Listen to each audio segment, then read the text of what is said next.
नमस्कार, मी ज्ञानेश्वर सावळेराम हस्के, राहणार कांदी, तालुका शेवगाव,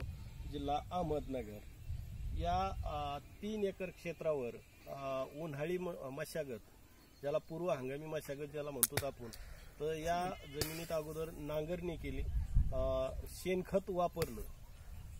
आपलं घरगुती शेणखत टाकलेलं आहे. त्याच्यानंतर साधारण पावसाच्या अंदाजानुसार,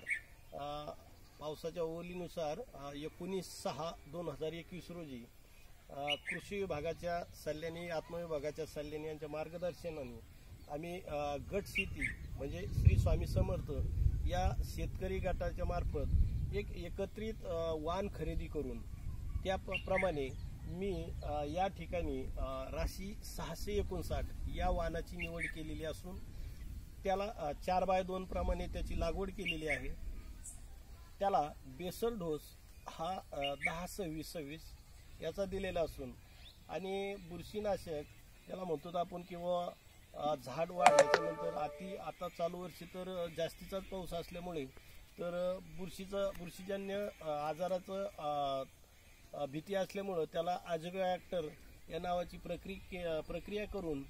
त्याच्यानंतर साधारण 45 दिवसांनी नीम आर्क या तेलाची फवारणी केलेली असून,